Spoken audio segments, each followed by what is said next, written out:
It was a dark and stormy night when Emily and her friends decided to play a game of Bloody Mary in the old abandoned house at the end of the street. They had heard rumors that the house was haunted, but they didn't believe them. As they stood in front of the bathroom mirror, Emily led the chant, "Bloody Mary, Bloody Mary, Bloody Mary." They waited, but nothing happened. Just as they were about to leave, they heard a loud crash from the other room. Nervously, they crept down the hallway and peeked into the living room.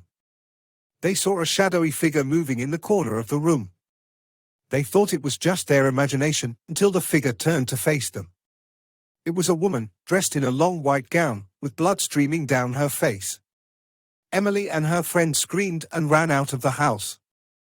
They thought they were safe until they realized that the woman was following them. They ran through the rain-soaked streets, but the woman was always one step behind them. As they ran, Emily could hear the woman's voice in her head.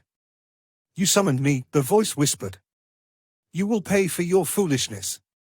Finally, they reached Emily's house and locked the door behind them. They were safe, or so they thought. Suddenly, the lights flickered and went out.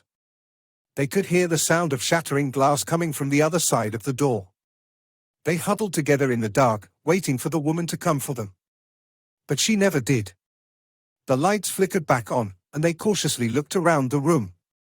The windows were shattered, and the furniture was overturned. They thought it was over, but strange things began to happen. They heard footsteps in the hallway, but when they looked, no one was there. The doors opened and closed on their own, and the temperature dropped to freezing levels. Emily began to feel like she was losing her mind. She couldn't sleep, eat, or even leave the house. She was constantly plagued by the feeling of being watched. Every time she looked in the mirror, she saw the woman's face staring back at her. One night, Emily woke up to find the woman standing at the foot of her bed. She was shaking with fear, but the woman simply stood there, staring at her with her hollow eyes. Emily tried to scream, but no sound came out. The woman vanished as suddenly as she had appeared, but Emily knew that she was still there. She began to research the history of the house and discovered that it had once belonged to a woman named Mary who had been murdered there. Emily realized that the woman who had been following her was the ghost of Mary, seeking revenge on those who had summoned her. She knew that she had to do something to appease the vengeful spirit. Emily went back to the abandoned house and performed a ritual to appease Mary's ghost. She burned sage and recited a prayer, asking for Mary's forgiveness. Suddenly, the air grew warm, and the sound of shattering glass filled the room.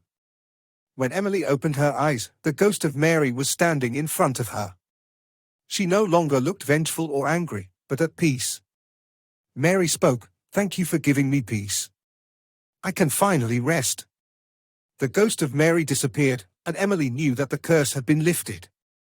She was finally able to sleep soundly and go about her life as usual. However, she never forgot the lesson she had learned.